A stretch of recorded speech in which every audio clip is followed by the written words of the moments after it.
All right, let's dive into something really cool today. Asian fusion interior design. And no, we're not talking just sticking a Buddhist statue somewhere and calling it a day. Right, right. We're going deeper. Think about the beauty of Chinese design, Japanese aesthetics, and those incredible Indian vibes. Mm-hmm. All those centuries of tradition coming together. Yeah, We'll break down each style, see how they work together, and by the end, you might even picture some of these ideas in your own space. absolutely. We found a fantastic article, super in-depth, that's going to be our guide for this deep dive. So we've got the good stuff ready to go. One thing that really fascinates me about this whole trend is that it's not about just copying the past. It's taking those traditional elements and making them new, making them work for today. It's like giving those traditions a fresh start, right? Like a new voice. But okay, before we get to the fusion part, let's take a quick trip through Asia, kind of unpack what makes each of these styles unique. First stop, Chinese design. Okay? I always think of those gorgeous screens, the bold colors like red and gold. Definitely. And you can't forget about that emphasis on energy flow, that balance, what we often call feng shui. It's this idea that how you arrange things can really affect the energy of a space. Okay. And those elements, those colors, the placement, it's not just about looks. It's tied to all these cultural beliefs about prosperity, about good fortune. So it's not just what looks good, it's about creating a space that feels, I don't know, harmonious and almost lucky, right? Exactly, exactly. Then we hop over to Japan and whoa, it's like a whole different world. Oh, absolutely. Japanese design, it's all about minimalism, natural materials, finding beauty in things that aren't perfect. They even have a term for it, wabi sabi. Think about a Zen garden. The carefully raked gravel, a few stones placed just so.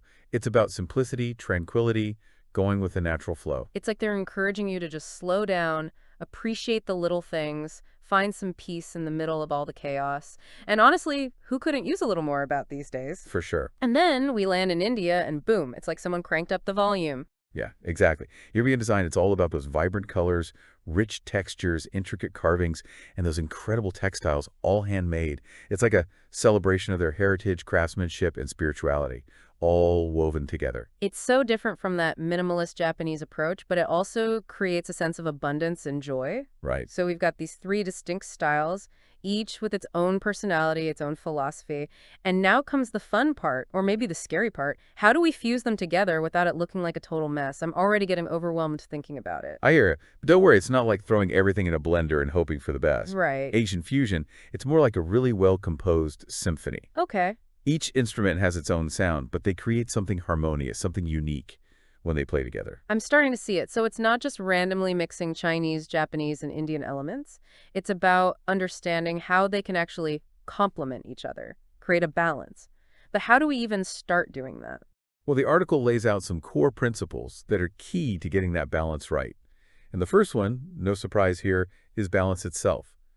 But it's not just about symmetry. It's about having this dynamic interplay between things that are different. So, like we were talking about, you might have that super minimalist Japanese platform bed, but then you pair it with a vibrant Indian silk bedspread. Yeah, you got it. It's that contrast that makes things interesting.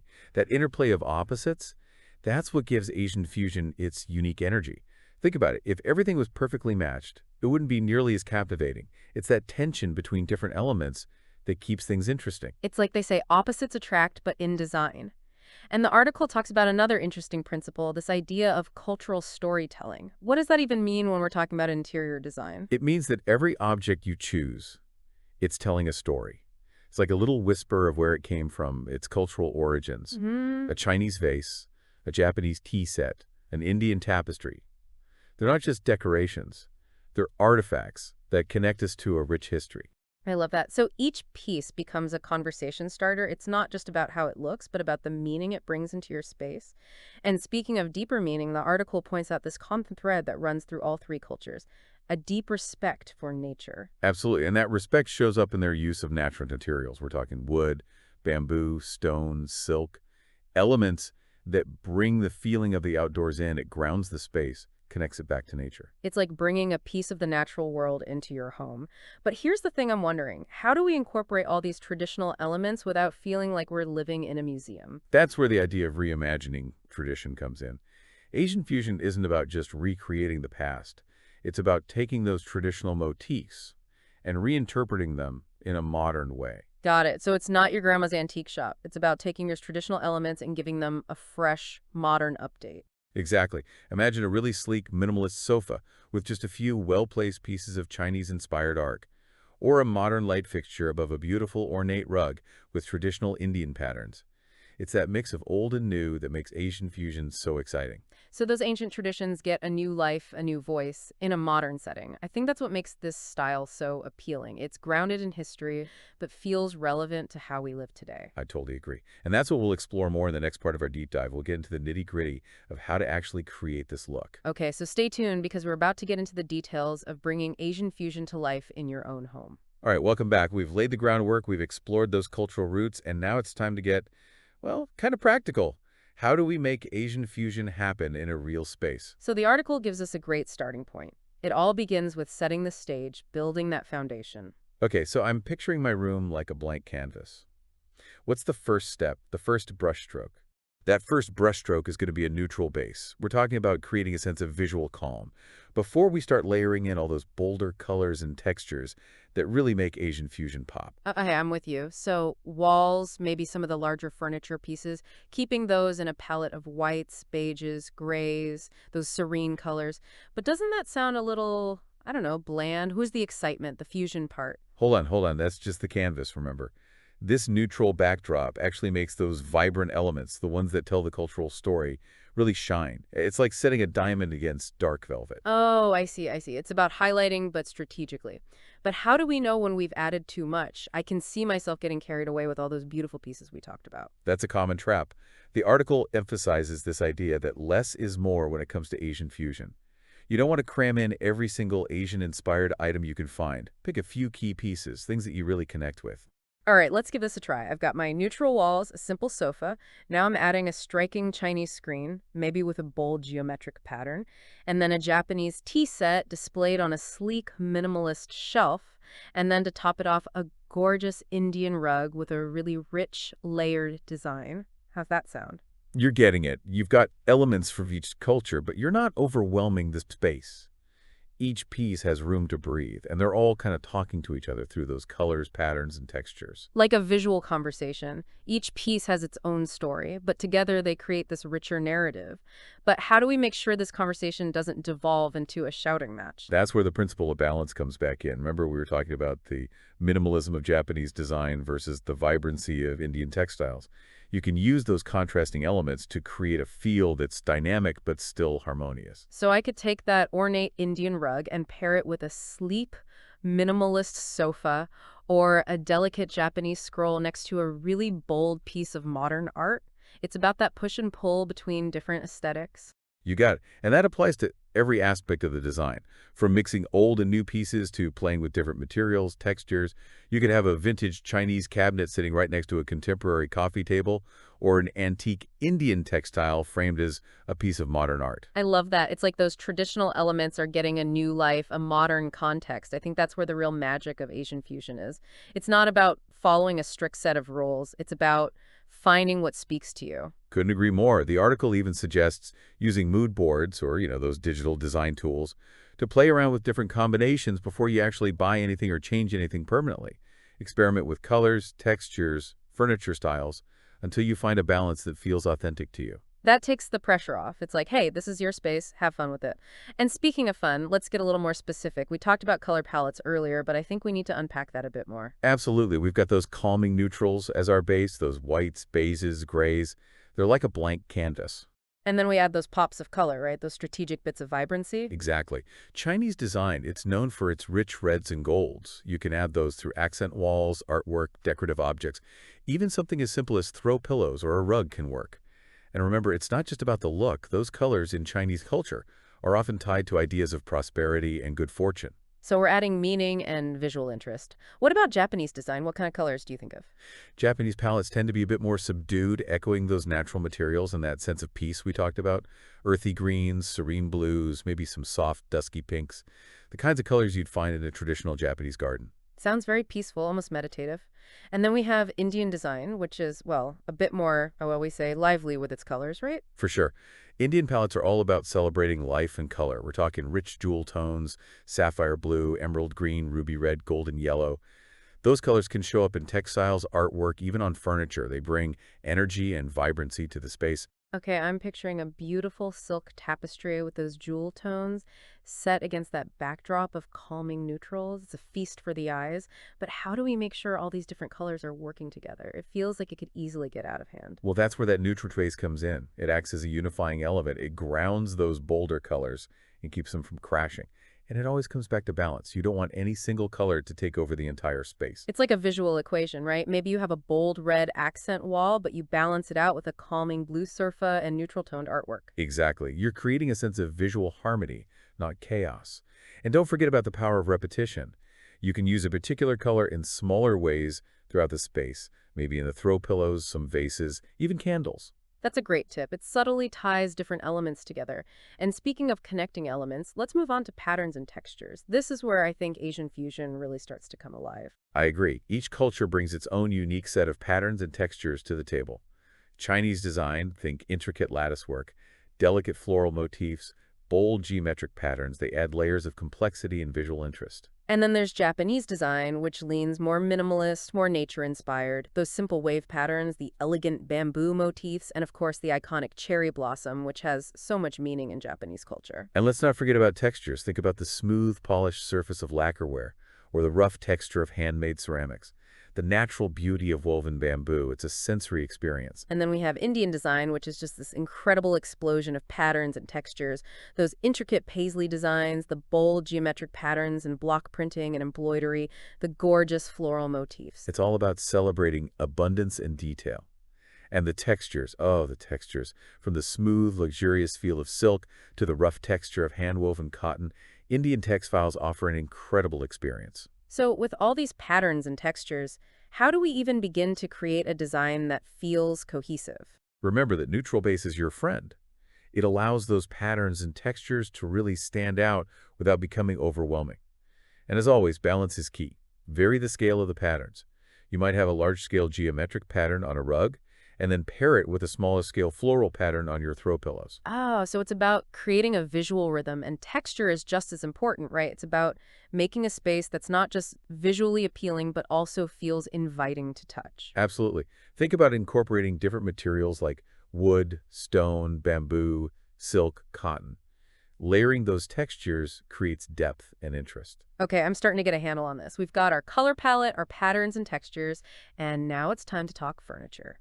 I'm guessing we're not going for a full-on antique shop vibe here. Not at all. The key with furniture and Asian fusion is finding that sweet spot between modern minimalism and traditional craftsmanship.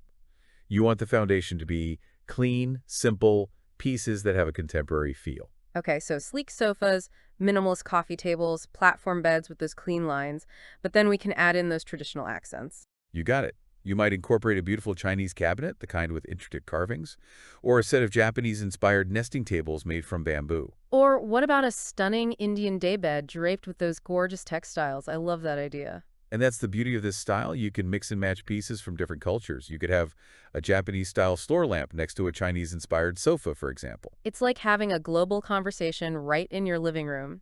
And let's not forget about those functional pieces that bring style and practicality to the table. Good point. Things like a traditional Chinese tea table, a Japanese shoji screen for privacy, or an Indian swing chair for relaxation. They all add those cultural touches while serving a purpose. And storage. Asian fusion tends to emphasize clean, uncluttered spaces, so having enough storage is key. Definitely, you can incorporate built-in shelves, ottomans with storage, even those vintage suitcases stacked up as a unique storage solution. The important thing is to keep everything organized and out of sight. It's all about creating a space that's both beautiful and functional. Now, we need to shine some light on, well, lighting. We touched on it briefly, but I think it needs its own little deep dive. Lighting is crucial, absolutely. It sets the mood, highlights those beautiful elements we've been talking about. Right. It's like painting with light. So what tools are we using? In Asian fusion, we're aiming for a warm, inviting, and maybe even a little mysterious atmosphere. So think soft, diffused lighting, not those harsh overhead lights. Got it. So we're talking about those beautiful paper lanterns, maybe some of those traditional Japanese lanterns made from bamboo or rice paper. Exactly. And don't forget about candles. They add a sense of warmth and intimacy, especially in the evening. You can use them to highlight specific areas like a bookshelf or the dining table. And what about natural light? We talked about how important it is in Asian cultures to connect with nature. How do we bring that in? Natural light is a must in Asian fusion. Large windows, skylights, anything that lets the outdoors flow into the space. And then, of course, we can use spotlights strategically to highlight certain elements. It's like we have a whole orchestra of lighting options to work with. And don't forget about dimming switches. They give you so much control over the intensity of the light so you can create different moods throughout the day. So you can have a bright, cheerful atmosphere during the day and then shift to a more relaxed mood in the evening. Awesome. We've covered a lot of ground from color palettes to furniture to lighting, but there's one last piece of the puzzle I want to touch on before we move on. Art and decorative objects. They really add that final layer of personality to a space, don't they? They do. They're like the finishing touches, the little flourishes that make a space feel truly lived in. And with Asian Fusion, we're celebrating cultural diversity. We want to showcase art and objects from all three cultures. This is where we get to show our own personality, our interests, our travels, our heritage, all through the pieces we choose. Exactly. Think about traditional artwork like Chinese scrolls, Japanese prints, or Indian miniatures. And then you can branch out to sculptures, decorative objects, even those special souvenirs you picked up on your travels. It's not just about buying new stuff, it's about incorporating pieces that hold meaning for you. But how do we make sure all these objects don't end up making the space feel cluttered? That's where thoughtful placement comes in. Don't overwhelm the space. You can group similar objects together or create a focal point with a single statement piece. And remember, negative space. Sometimes less is more. Letting those objects breathe can actually make them stand out more. You got it. It's all about creating a visual conversation between the objects and the space itself. I feel like I have a whole new toolbox for designing my space. But before I go on a shopping spree, I think we need to zoom out a little. What's the impact of Asian fusion beyond just the aesthetics? What does it bring to our life? That's what we'll uncover in the final part of our deep dive. Stay tuned. Okay, we've really gone deep. We've explored the history, the key principles, all those amazing elements. But now I want to talk about what Asian fusion really brings to the table. Not just visually, but, on a deeper level. What's the real impact of bringing this style into your life? It really is about so much more than just how things look. Asian fusion, it taps into this longing for balance. And not just in our designs, but in our lives. It's almost like visually representing the harmony that we're all searching for, that balance within ourselves and with the world around us. That makes so much sense. We talk about balance being this core design principle, but I hadn't thought about it like that on a personal level. It's interesting that those cultures we've been exploring, Chinese, Japanese, Indian, they all emphasize this link between finding peace within and creating harmony in your surroundings. Exactly. Think about the whole concept of feng shui in Chinese design. It's all about how the placement of things, the way energy flows in a space, can actually affect your well-being. It's incredible how these ancient principles still resonate with us today. Yeah, it's like we're hardwired for that balance. And it's not just about personal peace either, right? This style also seems to speak to something bigger, like a need for connection and understanding. In a world that feels so divided sometimes, Asian fusion feels like this beautiful celebration of different cultures coming together. It really is. It's kind of like pushing back against this idea that we have to choose one culture over another. Asian fusion shows us that we can appreciate different traditions, learn from them. We can incorporate elements that speak to us no matter where we come from or what our background is. It's about creating a space that tells your unique story, that blends all those influences and experiences. And the article made it clear that this isn't some stuffy, old-fashioned style, It can work in a modern way, in any kind of space. Right. I mean, we haven't been talking about just tatami mats and shoji screens, right? We've been talking about sleek sofas, modern lighting, all these elements that fit perfectly into a contemporary home.